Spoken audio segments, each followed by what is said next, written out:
ഞാൻ ഇതിനുള്ള ഒരു വിശദീകരണം ഇലക്ഷന് മുമ്പ്, പോളിങ്ങിന് മുമ്പ് തന്നെ കൊടുത്തു തുടങ്ങി. പോളിങ്ങിൻ്റെ പിറ്റേന്നും പറഞ്ഞു, അത് കഴിഞ്ഞ് എൻ്റെ വീട്ടിൽ വിജയാഹ്ലാദം പങ്കുവെച്ചുകൊണ്ടും ഞാൻ പറഞ്ഞു, ഇന്നലെയും പറഞ്ഞു, 2 ലൈവിലും പറഞ്ഞു, പിന്നെ എല്ലാ ബൈറ്റുകളിലും ഞാൻ പറഞ്ഞു. അപ്പോൾ ആ വിശദീകരണം എന്ന് പറയുന്നത് ആത്മാർത്ഥമായിട്ട് ഞാൻ പറയുന്നതാണ്. ആ ആത്മാർത്ഥതയെ ചോദ്യം ചെയ്യുന്ന ഒരു നടപടിയും എൻ്റെ ഭാഗത്ത് നിന്ന് ഉണ്ടാവില്ല. പക്ഷേ എൻ്റെ പാർട്ടിയുടെ ഉത്തരവാദിത്വം, എൻ്റെ പാർട്ടിയുടെ അവരുടെ നിശ്ചയം, അതിനെ ഞാൻ നിഷേധിക്കില്ല. പക്ഷേ ഞാൻ എൻ്റെ സ്റ്റാൻഡ് ഞാൻ അവിടെ വ്യക്തമാക്കും. എൻ്റെ 2 നേതാക്കളും അത് തീർച്ചയായിട്ടും ഉൾക്കൊള്ളും എന്ന് പറയുന്ന ആത്മവിശ്വാസത്തിൽ ഞാൻ ഡൽഹിയിലേക്ക് എന്നെ പറഞ്ഞ് പേടിപ്പിക്കാതെ. എനിക്ക് സിനിമ എന്ന് പറയുന്നത് പാഷനാണെന്ന് ഞാൻ എൻ്റെ പ്രിയ കലാസ്നേഹികളോട്, എന്നെ ഒരുപക്ഷെ ഇഷ്ടപ്പെട്ടതിന് ഒരു വേദി ആയി വന്നത് സിനിമയാണ്. ഞാൻ എൻ്റെ അച്ഛനെയും അമ്മയും പുറന്തള്ളുന്നത് പോലെ ആവരുത് എന്ന് പറയുന്ന ഒരു വളരെ പാഷനറ്റായിട്ടുള്ള ഒരാഗ്രഹം. അതിനുവേണ്ടി ഞാൻ നിലകൊള്ളും. പക്ഷേ ഏറ്റെടുത്ത ഉത്തരവാദിത്വത്തിന് ഇത് അനിവാര്യതയാണ്. എൻ്റെ നേതാക്കൾ എന്നോട് പറയുന്നത് ഞാൻ അനുസരിക്കും. പക്ഷെ ഞാൻ എൻ്റെ ഒരു എന്താണ് എൻ്റെ ഇംഗിതം എന്ന് ഞാൻ അവിടെ അടിയുറച്ചു നിന്ന് അവരുടെ മുമ്പിൽ അവതരിപ്പിക്കും.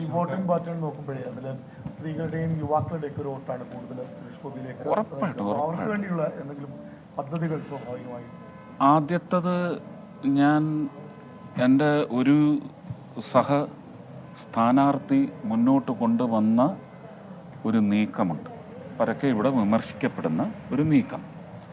എങ്ങനെ വീട്ടിലെ സ്ത്രീകൾ ഒരുപക്ഷെ അവരുടെ കയ്യിലുള്ള അവസാനത്തെ ഇറ്റ് സ്വർണം കൊണ്ട് ചെന്ന് വെച്ച് അവരുടെ ജീവിതം തന്നെ അടിമപ്പെടുത്തുന്ന തരത്തിലേക്ക് മാറ്റിയ ഒരു എഴുത്തിൻ്റെ കാര്യം എന്നോട് ആദ്യം മുതലേ ആൾക്കാർ പറയുന്നുണ്ട്. അത് പക്ഷേ എൻ്റെ വിമർശനത്തിൽ പോലും, അല്ലെങ്കിൽ രാഷ്ട്രീയ വേദികളിൽ, എൻ്റെ തെരഞ്ഞെടുപ്പ് പ്രചരണ വേദികളിൽ ഞാൻ അതിനെക്കുറിച്ച് പറഞ്ഞിട്ടേ ഇല്ല. കാരണം അതിൻ്റെ പേരിൽ ഒരു വോട്ട് എനിക്ക് വേണ്ട. പക്ഷേ ഇത്രയും വോട്ട് കിട്ടി നിൽക്കുമ്പോൾ ഇവിടുത്തെ നാരീശക്തിക്ക് എനിക്ക് തിരിച്ചു നൽകാൻ പറ്റുന്നത് നബാർഡുമായി ബന്ധപ്പെട്ട് പ്രധാനമന്ത്രിയെ കൊണ്ട് സംസാരിപ്പിച്ച് ആ തീരുമാന മാറ്റം പുനഃക്രമീകരിച്ച് പഴയ തീരുമാനത്തിലേക്ക് കൊണ്ടുവരാൻ വേണ്ടി, അതായിരിക്കും ഇവിടുത്തെ കേരളത്തിലെ മുഴുവൻ സ്ത്രീ ജനങ്ങൾക്കുള്ള, വീട് നടത്തുന്ന അനിയത്തിമാരാണെങ്കിൽ പോലും, അവരമ്മമാരാണെങ്കിൽ അവർക്ക് വേണ്ടിയുള്ള സമർപ്പണമായിരിക്കും. നീട്ടും എന്നല്ല പറഞ്ഞ്, നീട്ടാൻ വേണ്ടിയുള്ള ശ്രമം നടത്തും. അതിപ്പോഴും ഉറച്ചു നിൽക്കുന്നു. അതിൻ്റെ ടെക്നിക്കാലിറ്റി അറിയണം. ബെഹ്റാജിയായിട്ട് കഴിഞ്ഞ ഒരു 6-7 വർഷമായിട്ട് സംസാരിക്കുന്ന കാര്യമാണ്. ബെഹ്റാജിക്ക് മുമ്പ് ഇരുന്ന് ഹനീഷ് സാറിനോടും സംസാരിച്ച കാര്യമാണ്. അദ്ദേഹം അതുകൊണ്ടാണ് എന്നെ അന്ന് അംബാസഡർ ആക്കാൻ നോക്കിയത്. അപ്പോൾ ഇവിടുത്തെ ചില ആൾക്കാർക്ക് ഉടനെ അത് ചാണകമായി മാറും എന്ന് പറഞ്ഞു. ഇനിയിപ്പോൾ പാർലമെന്റിൽ അവർ ഈ ചാണകത്തെ സഹിക്കട്ടെ. തൃശ്ശൂർ പൂരം എല്ലാ കാലത്തും വലിയ പ്രതിസന്ധി നേരിടുന്നുണ്ട്. ഇത്തവണ അവസാനം തൃശ്ശൂർ പൂരം നടത്തുന്നതിന് പുതിയ നറേറ്റീവ് ഉണ്ടാവും, പുതിയ സ്ക്രിപ്റ്റ് ഉണ്ടാവും. അത് ഞാൻ അന്ന് പറഞ്ഞതാണ്. എനിക്ക് ഈ കമ്മീഷണറെയും കളക്ടറെയും നിങ്ങൾ ഒരു കാരണവശാലും മാറ്റാൻ അനുവദിക്കരുത്. അവരെ നിർത്തി അന്ന് തറച്ച് ജനങ്ങളുടെ ആസ്വാദന അവകാശത്തിലും അവരുടെ ആരാധന അവകാശത്തിലും അവരുടെ പൂരം എന്ന് പറയുന്ന ഒരു കമ്പോണൻറ്റിൽ അന്ന് വീണ മാലിന്യം ശുദ്ധീകരിക്കും, സുഗന്ധപൂരിതമാക്കും. അത് നടത്തുന്നതിനുള്ള പുതിയ സ്ക്രിപ്റ്റ് തന്നെ ഉണ്ടാക്കും. അത് ഇന്നലെ ഞാൻ കളക്ടറോട് പറഞ്ഞു കഴിഞ്ഞു. ഇതൊക്കെ ഞാൻ പുറത്തു നിന്നൊരു MP ആയിട്ട് ചെയ്യുമ്പം പല വകുപ്പുകളിലുള്ള കാര്യങ്ങൾ എനിക്ക് ചെയ്യാൻ പറ്റും. നിങ്ങൾ എന്നെ ഒരു മുറിയിൽ കൊണ്ട് ഒതുക്കി ഇരുത്തരുത് എന്ന് മാത്രമാണ് എനിക്ക് പറയാനുള്ളത്.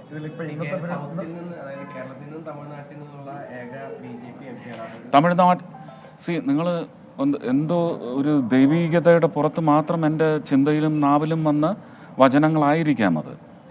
എൻ്റെ ചിന്തയിൽ അതിന് മുമ്പുണ്ടായിരുന്നില്ല അത്. പക്ഷേ ഞാൻ സംസാരിച്ച ഇടങ്ങളിൽ എനിക്ക് തോന്നുന്നു 99% എൻ്റെ വർത്തമാനത്തിലും പ്രസംഗങ്ങളിലും ഞാൻ പറഞ്ഞത്, ഞാൻ തൃശ്ശൂർക്കാർ തിരഞ്ഞെടുക്കുന്ന MP ആയാൽ ഞാൻ തൃശ്ശൂർ ഒതുങ്ങി നിൽക്കില്ല. കേരളത്തിന് വേണ്ടിയും കേരളത്തിൻ്റെ പെരിഫറിയിലുള്ള തമിഴ്നാടിനും കർണാടകത്തിൻ്റെ അതിന് ആവശ്യമില്ല. കാരണം അവിടെ എന്നേക്കാൾ മികച്ച ആൺകുട്ടികൾ അവിടെ ഉണ്ട്, അവർ നോക്കിക്കോളും. അപ്പോൾ തമിഴ്നാടിൻ്റെ കാര്യം കൂടി നോക്കുന്ന ഒരു MP ആയിരിക്കും. ആ ഖ്യാതി തൃശ്ശൂർ എന്നെ തിരഞ്ഞെടുക്കുന്ന എല്ലാ സുമനസ്സുകളിലും സുഹൃദയങ്ങൾക്കുമുള്ളതാണെന്ന് ഞാൻ അന്നേ പറയുന്നുണ്ട്. അത് ഞാൻ ആവർത്തിക്കുന്നു. അങ്ങനെ സൗത്തിൽ നിന്നുള്ളൊരു പ്രാതിനിധ്യം ആവുമ്പോൾ കേന്ദ്ര സർക്കാരിന് ഒരു താല്പര്യം ഉണ്ടാവില്ല സൗത്തിൽ. നിങ്ങൾ അങ്ങനെ ഒരു ചട്ടക്കൂടെന്ന് പറയുന്നത് ഇരുമ്പുലൊക്കെയൊന്നുമല്ല.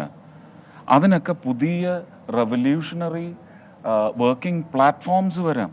ഞാൻ എന്താ പറഞ്ഞ, എനിക്കൊരു 10 വകുപ്പുകളെങ്കിലും നിയന്ത്രിക്കുന്ന മന്ത്രിമാരുടെ ക്യാബിനറ്റും MOSും അടക്കമുള്ളവർ ഞാൻ വളരെ റാഷണലായിട്ട്, സെൻസിബിളായിട്ട്, റീസണബിളായിട്ട് അവതരിപ്പിക്കുന്ന പദ്ധതികൾ അത് കേരളത്തിലെ ജനങ്ങളുടെ ഉന്നമനത്തിനായിരിക്കും, കേരളത്തിലെ രാഷ്ട്രീയത്തിൻ്റെ ഉന്നമനത്തിനായിരിക്കില്ല, ആരെയും നശിപ്പിക്കാനുമായിരിക്കത്തില്ല. അങ്ങനെയുള്ള കാര്യങ്ങൾ ഒരു ഷാഠ്യ ബുദ്ധിയോടെ ഞാൻ വന്നാൽ അത് വാശിയോടെ അവർ നടപ്പിലാക്കി തന്നാൽ മാത്രം മതി.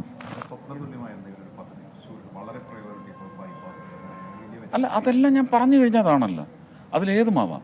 ഇപ്പോൾ ഒരു ക്രോസ് ബൈപ്പാസ് എന്ന് പറഞ്ഞിട്ടൊരു കോൺസെപ്റ്റ് അന്ന് മേയർ പറഞ്ഞത് ഒന്ന് എക്സ്റ്റെൻഡ് ചെയ്ത് ഞാനത് മണ്ണുത്തിയിൽ നിന്ന് ഒരുപക്ഷെ ചങ്ങരംകുളം അതിനപ്പുറത്തെ പൊന്നാനി റോഡിലേക്ക് കൂടി കണക്ട് ചെയ്യുന്ന തരത്തിലുള്ള ഒരു ക്രോസ് കട്ട്, അതായത് ആവശ്യമില്ലാതെ തൃശ്ശൂർ വന്ന് തിരക്കും വായുമലിനീകരണവും ഇവിടുത്തെ ജീവിതത്തിന് ദുസ്സഹത പകർന്ന് നൽകുന്ന ഒരു ട്രാഫിക്കിനെ ഒഴിവാക്കാനുള്ള ഒരു cross cut road, overhead road. അത് ഈ പുഴയ്ക്കൽ പാടത്തിൻ്റെ ശോഭാ സിറ്റിയുടെയൊക്കെ പിന്നിലൂടെയുള്ള ഒരു സംവിധാനം. അത് മനസ്സിലുണ്ടായിരുന്നു. അതിനെക്കുറിച്ച് ഞാൻ പലയിടത്തും പറഞ്ഞതിൻ്റെ പശ്ചാത്തലത്തിൽ ഇപ്പോൾ തൃശ്ശൂരിലെയും അതുപോലെ തന്നെ ചൂണ്ടൽ ഭാഗത്തുള്ളയും ഒക്കെ ഇതിനൊക്കെ ഇടയ്ക്കുള്ള കച്ചവടക്കാർ മുഴുവൻ അത് അവരുടെയൊക്കെ ഒരു ഉപജീവനത്തിന് ഒരു നേരിയ തോതിലെങ്കിലും, നല്ല തോതിൽ നിന്നാണ് അവർ പറഞ്ഞത്, പക്ഷേ നേരിയ തോതിലെങ്കിലും അവരുടെ ക്രയ വിക്രയ സ്ഥാപന സാധ്യതകൾക്ക് മങ്ങലേൽപ്പിക്കും. അത് നമ്മളൊരു സോഷ്യൽ ഓഡിറ്റ് നടത്തി എല്ലാവരുടെയും സമ്മതം വാങ്ങിക്കൊണ്ട് അത് അത്യാവശ്യമാണ്, ഇത് നമുക്ക് ഒഴിവാക്കാം. ഒരു എന്താണ് ഒരു 2 ലൈൻ ഓവർഹെഡെങ്കിലും ഇട്ടുകൊടുത്താൽ ഈ ലോറികളെങ്കിലും ഇവിടെ വരാതെ പോകണം. ഇവിടെ വരേണ്ടവർ ഈ റോഡുകൾ ഉപയോഗിച്ചോട്ടെ.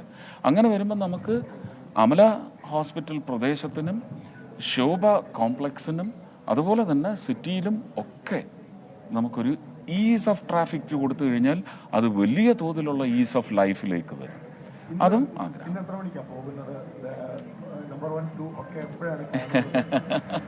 എനിക്കറിയത്തില്ല, അത് അവരാ നിശ്ചയിക്കുന്നത്. ഞാൻ എൻ്റെ അടുത്തുനിന്ന് വൈകുന്നേരം 6 മണിക്ക് മുമ്പ് അവിടെ ഡൽഹിയിൽ ഉണ്ടാവണമെന്ന് പറഞ്ഞു. ഞാൻ 6:55 അവിടെ എത്താം.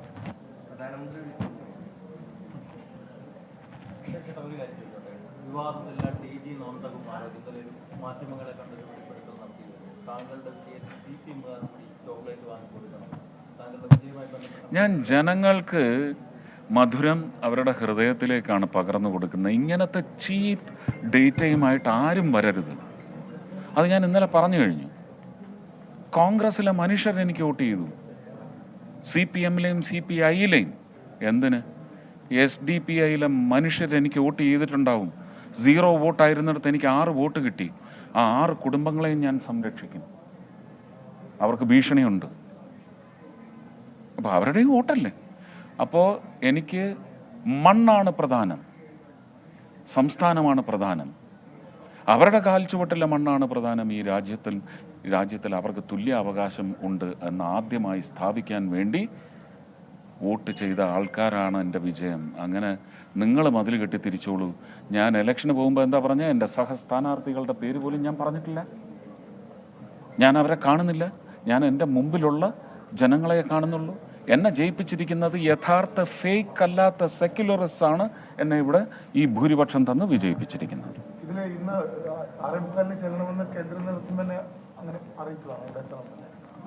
അല്ല, ഇന്ന് 6 മണിക്ക് മുമ്പ് എത്തണം എന്നാണ് നിർദ്ദേശം. പക്ഷേ എനിക്ക് കിട്ടിയ ഫ്ലൈറ്റിൻ്റെ ഒരു സൗകര്യം വെച്ച് അതവിടെ ലാൻഡ് ചെയ്യുമ്പം 6:55 നെടുമ്പാശ്ശേരിയിൽ നിന്ന് 3 മണിക്കാണ്. ഭക്ഷണം ഞാൻ പ്രാതൽ കഴിച്ചിട്ടില്ല. Thank you. സുരേഷ് ഗോപി മാധ്യമപ്രവർത്തകരെ കാണുകയായിരുന്നു. ഇന്ന് വൈകുന്നേരം അദ്ദേഹം ഡൽഹിയിൽ വിമാനമിറങ്ങും. അതോടെ അദ്ദേഹത്തിൻ്റെ രാഷ്ട്രീയ ആകാശത്ത് പുതിയ നക്ഷത്രം ഉദിക്കും എന്ന് നമ്മൾ വിശ്വസിക്കുന്നു.